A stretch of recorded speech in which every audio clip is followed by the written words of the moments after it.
बिस्मिल्लाहिर्रहमानिर्रहीम, अस्सलाम वालेकुम दोस्तों, कैसे हैं आप सब लोग? खैरियत से? उम्मीद करता हूँ खैरियत से होंगे और मेरी वीडियो से कुछ ना कुछ सीख रहे होंगे। आज बात करेंगे इस वीडियो में हम इंपोर्ट और एक्सपोर्ट का बिजनेस कर रहे हैं, क्या उसमें प्रॉफिट भी होता है? तो प्रॉफिट मार्जिन को डिस्कस करेंगे, तो वीडियो को एंड तक लाजमी देखिएगा, हम डिटेल में इसको डिस्कस करने वाले हैं। सबसे पहले आपको ये समझने की जरूरत है कि आप कर क्या रहे हो, कौन सी प्रोडक्ट पे काम कर रहे हो, किस कमोडिटी पे काम कर रहे हो, किस कंट्री में काम कर रहे हो, किस जगह पे काम कर रहे हो। बात यह है कि अगर बात करें फ्रूट एंड वेजिटेबल की, फ्रूट एंड वेजिटेबल में आपको अच्छा प्रॉफिट भी मिल जाता है। ये सप्लाई एंड डिमांड पे काम करता है।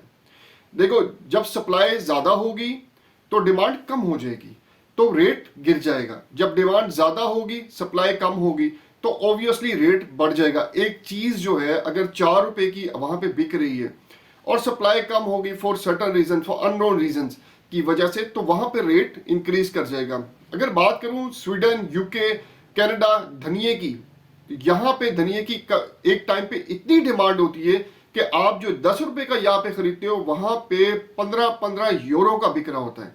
तो आप हिसाब लगाए, $15 15 यूरो का जब बिक रहा होगा तो उसकी क्या ही डिमांड होगी। तो लोग इससे फायदा उठाते हैं। अब बात करते हैं कि कौन कौन सी 5 किस्म की आपको चीजें बताऊंगा जो इन्वॉल्व होती हैं आपके प्रॉफिट के अंदर। टाइप ऑफ गुड क्या है आपकी, मतलब कि कौन सी टाइप्स की गुड है, जिससे मैंने बताया क्वांटिटी क्या है आपकी, उसी पे आपको प्रॉफिट मार्जिन कैलकुलेट करेंगे। अब लेदर प्रोडक्ट्स है, उसकी प्रॉफिट मार्जिन और होगा। फ्रूट एंड वेजिटेबल्स है, प्रॉफिट मार्जिन और होगा। टेक्सटाइल की बेडशीट्स वगैरह है, उसका प्रॉफिट मार्जिन और होगा। इसी तरह जो है अगर आप कोई एग्रीकल्चर प्रोडक्ट्स है, उसकी जो है प्रॉफिट मार्जिन और हो। पत्थर वगैरह है हमारा जो एक्सपोर्ट होता है, कोई रॉ मटेरियल है, उसकी जो है जो प्रॉफिट मार्जिन और होगा। तो ये डिफरेंट कैटेगरीज में, टाइप ऑफ गुड्स की कैटेगरी में आएंगी, क्योंकि जो आपकी कैटेगरी होगी उसी हिसाब से, कमोडिटी होगी उसी हिसाब से आप प्रॉफिट मार्जिन कैलकुलेट कर सकते हो। अच्छा, स्केल ऑफ ऑपरेशंस, मतलब कि जो लार्ज कंपनीज होती है, बड़ी कंपनी है पाकिस्तान में, बड़े एक्सपोर्टर्स बैठे हैं, उनका वॉल्यूम बहुत बड़ा है, उनके नेटवर्किंग बहुत स्ट्रॉन्ग है, तो वो अर्न करते हैं $1,000,000 इन अ मंथ। आप क्या करते हो? जो छोटा एक्सपोर्टर है वो कितना करेगा यार, वो छोटी शिपमेंट करके कुछ तो करेगा। उसका अगर प्रॉफिट मार्जिन कैलकुलेट किया जाए, उनका तो वॉल्यूम पे हो गया ना प्रॉफिट मार्जिन, आपका किस पे होगा? आपका शिपमेंट्स पे होगा। तो जो मिनिमम हम काउंट करते हैं ना शिपमेंट, मतलब ओवरऑल अगर कैटेगरीज को मिला लें तो हम 5% से लेके 20% तक जो है प्रॉफिट मार्जिन को कैलकुलेट करते हैं। अब ये देखें, ग्राउंड रियलिटी समझा रहा हूं आपको, मैं ये नहीं कह रहा आप 100% कमा लोगे, 50% कमा लोगे, 200% कमा लोगे।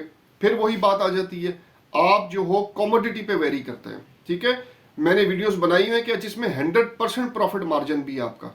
ठीक है, तो आप कमा सकते हो। मार्केट डिमांड तीसरे नंबर पे आता है, मार्केट डिमांड। अब मार्केट डिमांड क्या है? जैसे मैंने बताया ना, फ्लक्चुएशन, प्राइसेस की फ्लक्चुएशन, प्रोडक्ट्स की फ्लक्चुएशन। अब एक की डिमांड बहुत ज्यादा होगी, उसकी सप्लाई नहीं है। अब फर्ज करें हम कोई चीज बेच रहे हैं, मूंगफली, अब चलगोजे की बात करते हैं, बहुत जबरदस्त एग्जांपल है इस टाइम पे। चलगोजे की डिमांड है, उसकी जो है जो सप्लाई नहीं है, बहुत कम है। ठीक है, एक्सपोर्ट बहुत ज्यादा डिमांड है, एक्सपोर्ट कम होता है, तो उसकी वैल्यू और इंक्रीज हो रही है। ठीक है, लोकल में बात करें तो 8,000, 7,000, 6,000 रुपए किलो आपको लोकल में भी मिलता है। ठीक है, तो ये इसको कहते हैं supply and demand. Fourth number पे बात करें, रेगुलेटरी इन्वायरमेंट, मतलब कि आप इससे प्रॉफिट कमा सकते हो। आपके देखिए, अब बार्टर सिस्टम है, ईरान के साथ है, अफगानिस्तान के साथ है, रशिया के साथ है। ठीक है, आप इससे बहुत ज्यादा अर्निंग कर सकते हो। आप अपनी चीज देते हो, उनसे चीज लेते हो, अपनी प्रॉफिट मार्जिन देखो, जो वो रखेंगे आप भी उतना ही प्रॉफिट मार्जिन रखोगे। ठीक है, क्योंकि सेम वैल्यू पे आपने इंपोर्ट एक्सपोर्ट करनी है, बार्टर सिस्टम इसको बोलते हैं। तो जब आप बार्टर सिस्टम पे करोगे तो प्रॉफिट मार्जिन ज्यादा हो जाएगा। और इसी तरह जो हमारी जो स्कीम्स हैं, जीएसपी स्कीम्स होगी, और कंट्रीज के साथ हमारी जो माहिदे हैं, उनमें भी आप बेनिफिट ले सकते हो। आपको जो है ड्यूटी पे, वैट पे छूट मिल जाती है। किसी पे 1% पड़ता है, किसी पे 2% पड़ता है। अगर वहां पे डिमांड है 5% वैट काटने की, तो आपको ड्यूटी में छूट पड़ जाए। ये भी एक प्रॉफिट मार्जिन यहां से भी आप अर्न कर सकते हो। तो ये भी आपको सोचना है, आप कौन सी प्रोडक्ट जो किस कंट्री में बेच रहे हो, वहां पे वैट कम पड़ता है या ज्यादा पड़ता है, ड्यूटीज क्या है, इसकी ड्यूटीज को मद्देनजर जरूर रखना है। क्योंकि जब भी आप एक्सपोर्ट करोगे किसी भी कंट्री में, तो अगर आपको ड्यूटी में छूट है तो आप प्रॉफिट मार्जिन वहां पे हाई हो जाएगा आपका। इसी तरह कॉस्ट स्ट्रक्चर की बात करें, लोकल की बात करें, शिपिंग की बात करें, शिपिंग लाइंस के डिफरेंट रेट्स हैं। मर्क का अलग रेट है, हैप्पी ग्लाइड का अलग रेट है। ठीक है, उसके बाद सीएमए का अलग रेट है। इस तरह इंडिपेंडेंस पीरियड और भी जो शिपिंग लाइंस है उनके अलग रेट है।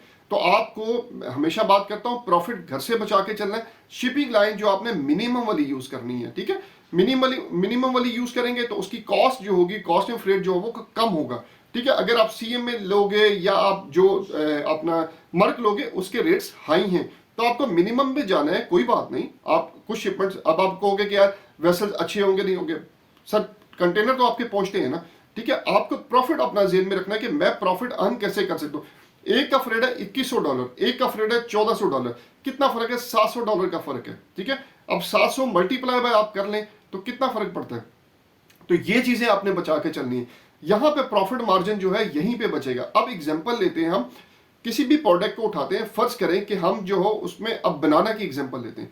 अब बनाना को जब हम बेचते हैं, भेजते हैं कहीं पे, एक्सपोर्ट करते हैं पाकिस्तान से बाहर, अगर हम बनाना को भेजेंगे तो प्रॉफिट मार्जिन क्या आएगा? कम होगा, ठीक है। लेकिन अब हम उसकी जो है उसको ड्राई करेंगे, उसको पाउचेस में पैक करेंगे, जबरदस्त ब्रांडिंग करेंगे, पैकिंग करेंगे, उसकी डिमांड कहां से कहां पहुंच जाएगी। अगर आपने वो वीडियो नहीं देखी कि बनाना को कैसे एक्सपोर्ट, बनाना पाउडर को कैसे एक्सपोर्ट करना है, तो आप वो वीडियो लाजमी देखें ताकि आपको पता लगे कि हम कितनी अर्निंग कर सकते हैं। अब यहाँ पे प्रोडक्ट देखो, प्रोडक्ट में आप लोगों ने इन्हांसमेंट लेके आनी है, प्रोडक्ट में आप लोगों ने R&D करनी है। देखो R&D करोगे प्रॉफिट ज्यादा मिलेगा। चिली की एग्जांपल ले दो, चिली आप एक्सपोर्ट करते हो, ठीक है, हो गई, प्रॉफिट मार्जिन 5% आ गया। लेकिन अगर ड्राई कर रहे हो कितना परसेंट प्रॉफिट आएगा? ज्यादा प्रॉफिट आएगा, ठीक है। यहां पे आप R&D अपनी प्रोडक्ट के साथ करो। अब देखो दूसरी बात ये, अब लेदर प्रोडक्ट्स को एक्सपोर्ट कर रहा है, ठीक है। अब लेदर प्रोडक्ट्स में क्या करेगा वो? लेदर प्रोडक्ट में अपनी इनोवेशन लेके आएगा, फैशन के मुताबिक काम करेगा। आप कैसे करोगे? अब एक चीज का फैशन नहीं है, आप उठा के वही जैकेट्स बना रहे हो, लेदर जैकेट्स बना रहे हो, सर्दियों का सीजन है तो वही भेजी जा रहे हो, तो क्या डिमांड ही नहीं है उसकी, तो क्या करोगे? प्रॉफिट मिलेगा आपको? वही नॉर्मल प्रॉफिट मिलता रहेगा 5%। लेकिन जब आप इनोवेशन लेके आ रहे हो, अकॉर्डिंग टू फैशन चल रहे होगे, ठीक है, आपको प्रॉफिट मार्जिन हाई हो जाएगा। तो यहां पे ये समझो कि आपकी प्रोडक्ट जो है आपको प्रॉफिट दिलवा सकती है। दूसरे नंबर पे आपकी किस कंट्री में एक्सपोर्ट कर रहे हो, अफ्रीकन में कर रहे हो मार्जिन कम होगा, यूरोप में कर रहे हो मार्जिन ज्यादा होगा, सेंट्रल एशिया में कर रहे हो मार्जिन कम होगा। तो आपको देखना है आपकी प्रोडक्ट किस कैटेगरी में, किस कंट्री के हिसाब से बनी। बात यह है कि आपको कंट्री के हिसाब से प्रोडक्ट बनानी है, आपने मार्जिन उसी हिसाब से करना है, पैकिंग उसी हिसाब से करनी है, ब्रांडिंग उसी हिसाब से करनी। अफ्रीका में भेज रहे हो, अब ये जो बनाना पाउडर भेजो, इसकी कोई जबरदस्त पैकिंग की जरूरत नहीं है, नॉर्मल पैकिंग में भी जा सकता है। यूरोप में भेजे तो वहां पे ग्रोसरी स्टोर्स में फिक्स प्राइसेस होती है, ठीक है, उन्होंने जो है $10 का लिखा हुआ है, वहां पे बार्गेन नहीं है, ठीक है। होलसेल में आपका नहीं जा रहा। आप डायरेक्ट कैश एंड कैरीज जो है मार्ट्स वगैरह से वहां से बात कर रहे हो, लुलु मार्ट हो गया, हाइपर मार्ट्स वगैरह से बात करो, उनसे अपनी वहां पे स्पेस लो, अपनी प्रोडक्ट को वहां पे वो रखवाओ ताकि आपको प्रॉफिट ज्यादा मिल सके। इसी तरह लेदर होगी, टेक्सटाइल होगी, बेडशीट्स होगी, आप कोई भी प्रोडक्ट कर रहे हो, ठीक है, कोई भी प्रोडक्ट कर रहे हो, इनोवेशन लेके आओ, R&D करो, R&D करो। हाँ भी इस प्रॉफिट में, इस प्रोडक्ट में वहां पे कितना प्रॉफिट है, रिसर्च करो। आप प्रॉफिट कैसे कैलकुलेट कर लोगे? आप जब तक रिसर्च नहीं करोगे, आपको क्या पता आपकी प्रोडक्ट की कितनी डिमांड है उस कंट्री में, या इस पे R&D करो। R&D करोगे तो भाई प्रॉफिट कमा सकोगे, R&D नहीं करोगे तो प्रॉफिट नहीं कमा सकते।